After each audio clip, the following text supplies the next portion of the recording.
खुलुमबाय inside any बर'आव आं मिथु बर'। दिनै बाक्सा जिल्लानि मुसलपुराव गणसुरक्षा पार्टीआ खौरांगिरि मेल खुङो। खौरांगिरि मेलनि गेजेरजों बिथांमोना फैगौ 10-15 बोसोरसिम बिजेपि आरो इउपिपिएल दोलोजों थाफागोन होनना बुङो। আজি আমি কেন্দ্ৰীয় যুৱ মৰ্চা গণসুৰক্ষা পাৰ্টি আৰু দিহিৰা যুৱ মৰ্চা গণসুৰক্ষা পাৰ্টিয়ে স্পষ্টভাৱে এটা কথা ক'ব ওলাইছোঁ যে আজি কিছুদিনৰ পৰা কিছু অপশক্তিয়ে আমাৰ জিএছপি দলক লৈ বিভিন্ন ধৰণৰ উৰা বাতৰি উলিয়াইছে। সেয়েহে আজি এই প্ৰেছ মিটৰ জৰিয়তে এটা কথা স্পষ্ট কৰি দিব ওলাইছোঁ যে আমি জিএছপি দলে অনাগত 5 বছৰ ধৰি প্ৰমোদ বড়ো নেতৃত্বাধীন এই বিজেপি ইউপিপিএল জিএছপি চৰকাৰখন চলাই যাম। ইয়াৰ উপৰিও আমি অনাগত 10-15 বছৰলৈও এই চৰকাৰখনৰ লগত থাকি কাম কৰি যোৱাৰ বাবে দৃঢ় প্ৰতিজ্ঞ। যিহেতু আমাৰ বহুদিনীয়া সমস্যা মাটিৰ অধিকাৰ ভাষাৰ অধিকাৰ এই চৰকাৰখনৰ জৰিয়তে আমি অতি সহজে লাভ কৰাৰ বাবে সক্ষম হৈছোঁ।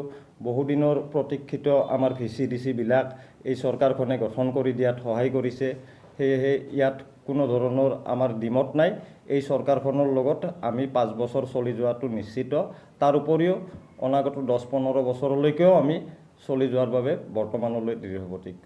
নাই তেনেকুৱা নাই। চাওক, গণসুৰক্ষা দল এটা ৰাজনৈতিক দল।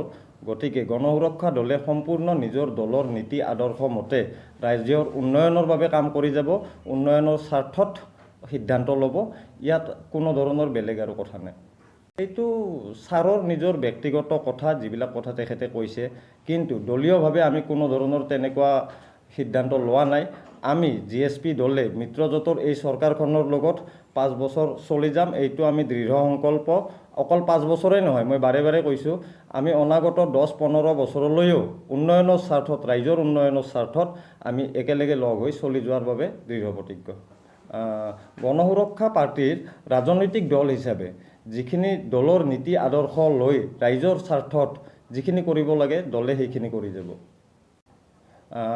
আমি দিহিৰা সমষ্টি হিচাপে মই এটা কথা ক'ব খোজোঁ, আমি সন্মানীয় ঘনশ্যাম দাসৰ নেতৃত্বত ইয়াত চলি আছোঁ।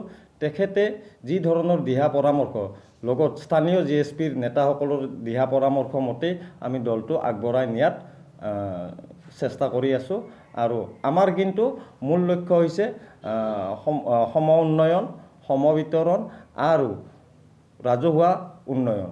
এমপি মহোদয় ছাৰে যিখিনি কথা কৈছে তেখেতে বাৰে বাৰে মিডিয়াৰ আগত জনাইছে যে সেইটো তেওঁৰ পাৰ্চনেল মতামত, সেইটো কোনো তাৰমানে পাৰ্টিক লৈ মতামত নহয়। আৰু তেখেত যিহেতু নিৰ্দলীয় প্ৰাৰ্থী, সেইবাবে কি তেখেতে বিভিন্ন ধৰণৰ নেতাৰ লগত যোগাযোগ কৰিছে, কিন্তু তেওঁ জিএছপি হৈ কিনে যোগাযোগ কৰা নাই।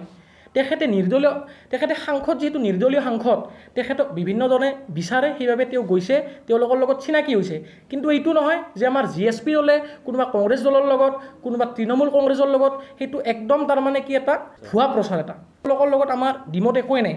কাৰণ এমপি ছাৰৰো এটাই উদ্দেশ্য, যাতে তেওঁ কোকৰাঝাৰ সমষ্টিৰ ৰাইজৰ স্বাৰ্থত কাম কৰি যাব পাৰে।